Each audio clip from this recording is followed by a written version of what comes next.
Welcome back for part 2 of the video on the plague. Let's continue discussing the remedies that were used at the time to fight against the plague and also how the medieval church got involved in trying to find a solution.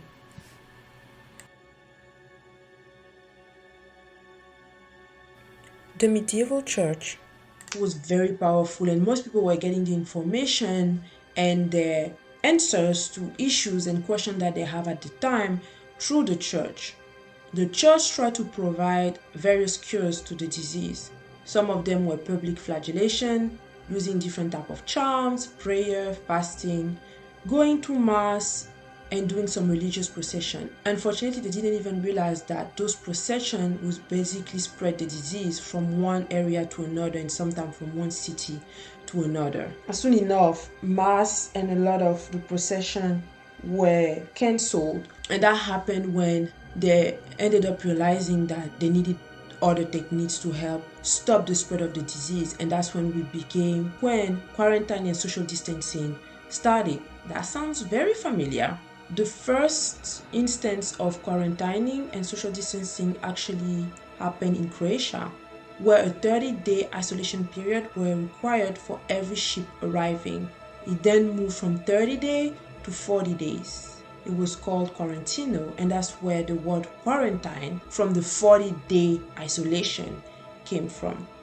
This was one of the most efficient techniques. Even though it wasn't curing the disease, it was helping stop the spread of the disease by isolating the sick from the healthy. But it was very slow to implement by government, and a lot of people in the community were very reluctant to follow those rules. This also sounds very familiar. So unfortunately, a lot of people died before people were conscious of the importance of following those guidelines. Later on, pest houses were created, and those pest houses were basically houses outside of the city limit, only accessible to caregiver, where all of the people sick with the plague were isolated from the rest of the city.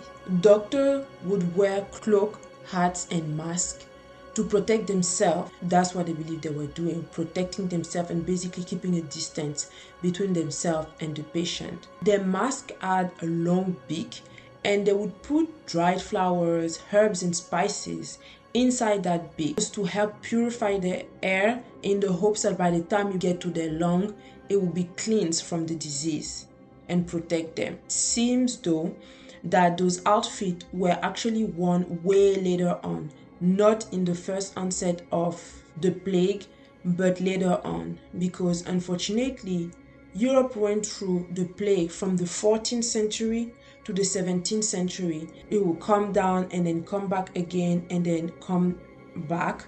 But for like all this century, there were regularly an area in Europe going through some type of plague. It got so bad that there wasn't enough space for the body collector. Those were the people picking up the bodies to bury them. So they had to create mass graves, and in some instances, even the mass graves were not enough, and bodies had to be thrown in rivers. Body collector definitely became huge entrepreneur, and because the plague lasted so long, they made a huge amount of money, because most people didn't want to do the job, and they were highly hated in the community because they equated death to most people.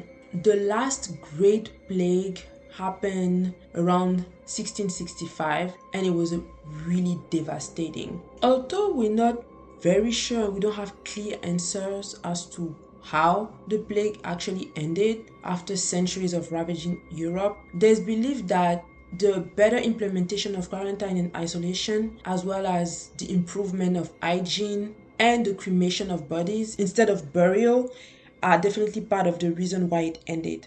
And it's actually only in 1894 that the cause of the plague was identified, and that the bacteria was also identified. All this time, people still had different ideas about what caused it. Although they started having ideas about the fact that it was highly transmissible and how dangerous it was, they were never able to figure out that it came from fleas on rodents. The plague had a huge impact and huge consequences on the society. First of all, it was devastating and Europe lost an approximately 30 to 50% of its population.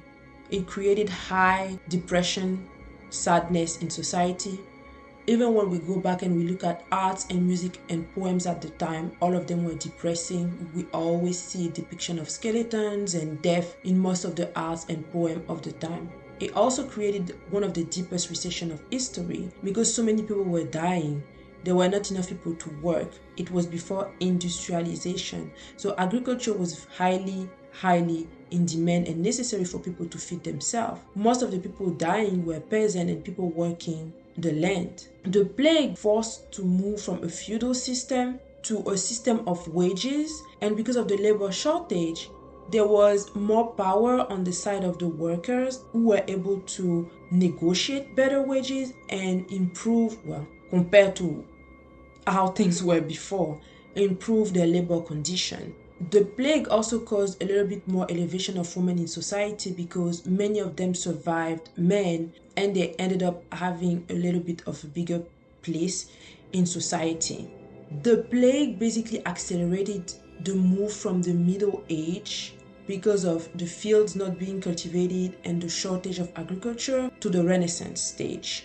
Although we don't hear about the plague anymore, and because of the advance of medicine and especially the invention of antibiotics, it is easier to control and easier to cure now. But the plague still exists and there's few cases all over the world, even in the United States every year.